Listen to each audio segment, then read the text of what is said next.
नमस्कार दोस्तों, स्वागत है आपका डिफेंस गैलरी में। तो दोस्तों, कुछ दिनों पहले मैंने आपको बताया था कि अर्मेनिया के जो प्रधानमंत्री हैं उन्होंने रशिया से मदद मांगी थी और रशिया ने मदद के तौर पे ये कहा था, रशिया के फॉरेन मिनिस्टर की ओर से बयान आया था कि अगर ये जो लड़ाई है अर्मेनिया अजरबैजान के बीच में, ये अगर बढ़ जाती है और अर्मेनियन टेरिटरी में चली जाती है तो फिर इस लड़ाई में रशिया आ जाएगा और रशिया अर्मेनिया की तरफ से अजरबैजान के अगेंस्ट में युद्ध करेगा और हर तरह की मदद अर्मेनिया को पहुंचाएगा। लेकिन आपको पता होगा कि ये जो लड़ाई हो रही है, ये लड़ाई हो रही है विवादित नागोर्नो काराबाख क्षेत्र में। उसके बारे में हम आपको बताएंगे अभी। लेकिन अब यहाँ पे एक अपडेट ये निकल के आया दोस्तों कि अब तुर्की के जो फॉरेन मिनिस्टर हैं वो भी अजरबैजान के सपोर्ट में फुल्ली आ चुके हैं। रिसेंटली ही उन्होंने अजरबैजान जाके विजिट किया है और वहाँ पे जाके उन्होंने खुल के सपोर्ट किया है अजरबैजान को। और उनका कहना था कि तुर्की बाकू में अपने अजेरी भाइयों के साथ खड़ा है, इस शब्द का इस्तेमाल उन्होंने किया था।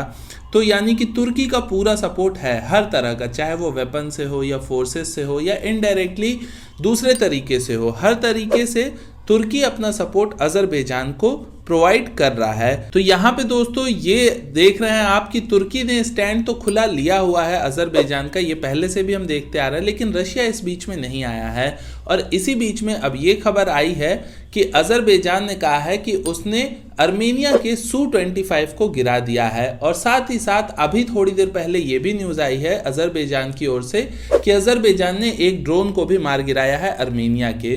तो यहाँ आप देखिए दोस्तों, ये लगभग चौथे या पांचवें Su-25 का क्लेम अजरबैजान ने किया है कि उसने अर्मेनिया के 4-5 Su-25 को अभी तक मार के गिरा दिया है। अर्मेनिया ने दोस्तों जो रशिया से सपोर्ट मांगा है उसको देखते हुए अजरबैजान के जो राष्ट्रपति हैं उनका ये कहना है कि एक तरीके से अर्मेनिया ये जंग हार चुका है, क्योंकि 200 से ज्यादा जो छोटे छोटे गांव थे दोस्तों विवादित क्षेत्रों के, उस पे ऑलरेडी दोस्तों अजरबैजान ने कब्जा कर लिया है। जो विवादित क्षेत्र था जिस पे पहले अर्मेनिया का कब्जा था, उसके 200 गांव पे अजरबैजान ने ऑलरेडी कब्जा कर लिया है। तो अजरबैजान का कहना है कि अर्मेनिया एक तरीके से युद्ध में हार चुका है, लेकिन फिर भी वो अपनी हार स्वीकार नहीं कर रहा है और काइंड ऑफ आप ये कह सकते हैं कि अर्मेनिया सरेंडर नहीं करना चाह रहा है। यही रीजन है कि अर्मेनिया ने रशिया से मदद मांगी है। हालांकि यहाँ पे ये भी देखने वाली बात है दोस्तों कि अर्मेनिया अकेले लड़ रहा है जबकि अजरबैजान और तुर्की मिल के लड़ रहे हैं। तो यहाँ पे अर्मेनिया अकेला पड़ गया है, ये बात तो बिल्कुल सत्य है। और बात की जाए हार की, तो ये भी दोस्तों कहीं ना कहीं ऐसा लगता है कि नुकसान ज्यादा अभी तक अर्मेनिया को ही उठाना पड़ा है इस जंग में, क्योंकि अजरबैजान की ओर से मैंने आपको बताया तुर्की का फुल सपोर्ट यहाँ पे मिलता है। अब ये जो मैप आपको दोस्तों स्क्रीन पे दिखाई दे रहा है, पहले तो आप इस मैप को अगर ध्यान से देखते हैं तो सबसे पहले आप ये देखिए कि जब सोवियत यूनियन से बढ़ के ये दो देश अलग हुए तो इसका मैप कैसा बना। इस मैप को देख के मुझे भारत के उस पुराने मैप की याद आ रही है जिसकी मांग पाकिस्तान की मांग करने वाले लोगों ने की थी 1947 से पहले। तो जो भारत की पहले मुस्लिम पार्टीज थी जिन्होंने मांग की थी कि पाकिस्तान एक अलग देश होना चाहिए धर्म के नाम पे, उन्होंने आप देख सकते हैं स्क्रीन पे किस तरह के मैप की मांग की थी। तो कुछ इसी तरीके से डिवाइड कर दिया गया था अजरबैजान और अर्मेनिया को भी। और इसकी वजह से ये लड़ाई तब तक चलेगी दोस्तों जब तक कि इसका कोई परमानेंट सॉल्यूशन नहीं निकल जाता। क्योंकि आप देखिए अर्मेनिया का, आप इसमें जो आपको डार्क ग्रे कलर दिख रहा है वो अर्मेनियन टेरिटरी है, और इसके बाद जो आपको ये एक एरिया दिख रहा है इस पे ये है नागोर्नो काराबाख का एरिया और इस पे कब्जा किया हुआ है अर्मेनिया ने।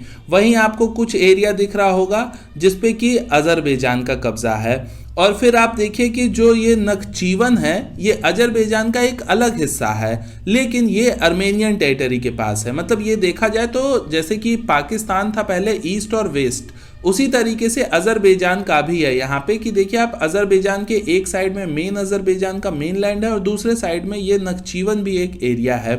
और कुछ दिनों पहले अजरबैजान ने ये क्लेम किया था कि अर्मेनिया ने इस पे भी अटैक किया है, हालांकि अर्मेनिया ने इस क्लेम से इनकार किया था। तो इस मैप के जरिए दोस्तों मैं आपको यही समझाना चाहता हूं कि जब मैप ही इस तरीके का उटपटांग होगा जिसमें कि कुछ अलग अलग लोगों का कब्जा है, और ये कब्जा बेसिकली जो हुआ है दोस्तों ये बेसिकली लोगों के हिसाब से हुआ है, है, जो नागोर्नो काराबाख वाला एरिया है वहां पे मेजॉरिटी जो है वो एथनिक अर्मेनियन की है, जबकि कुछ ऐसे भी लोग हैं जो कि अजरबैजान के सपोर्ट में रहते हैं, लेकिन मेजॉरिटी यहाँ पे अर्मेनिया को सपोर्ट करती है। तो अर्मेनिया ने इसका देखिए कुछ एरिया कब्जा करके रखा है। इन्हीं एरियाज में से कुछ एरियाज को 200 गांव कहना है ऐसा अजरबैजान का, उसने ऑलरेडी कब्जा कर लिया है। और ये लड़ाई में अब दोस्तों अगर नहीं किसी ने हस्तक्षेप करा बीच में, तो इस लड़ाई की आगे आने वाले फ्यूचर को काफ़ी ज़्यादा मतलब दुखपूर्ण तरीके से आप देख सकते हैं, क्योंकि इसमें बहुत सारे सोल्जर्स भी मारे जा चुके हैं ऑलरेडी और बहुत सारे सिविलियंस भी मारे जा चुके हैं। आगे कहाँ तक जाएगी ये लड़ाई अभी कहना मुश्किल है, लेकिन अगर कोई बीच में नहीं पड़ा तो अर्मेनिया दोस्तों कमज़ोर हो सकता है, अगर कोई बीच में नहीं आता है तो। और बीच में आने वाला एक ही शख्स हो सकता है, वो है रशिया, जिसने क्लियर कर दिया है कि वो तभी आएगा जब अर्मेनियन टेरिटरी पे ये लड़ाई होगी। और अजरबैजान इतना बेवकूफ़ नहीं है कि वो रशिया को बुलाने के लिए अर्मेनिया पे डायरेक्टली अटैक कर दे, तो वो लड़ाई यहीं करता रहेगा। अब ये देखने वाली बात होगी, लेकिन अगर कहीं इसमें सीज फायर नहीं हुआ तो नुकसान भी ज़्यादा होगा और आगे आने वाले समय में ये कह पाना मुश्किल है। लेकिन फिलहाल की कंडीशन से तो ऐसा ही लगता है दोस्तों कि अर्मेनिया का पलड़ा कहीं ना कहीं हल्का पड़ रहा है और अर्मेनिया को मदद की ज़रूरत है। आपका क्या कहना है दोस्तों? जो भी हो आपके मन में, आप अपने सुझाव कमेंट सेक्शन में लिखिएगा। मैं मनीष मिलता हूँ आपसे अगले वीडियो में। नमस्कार, जय हिंद।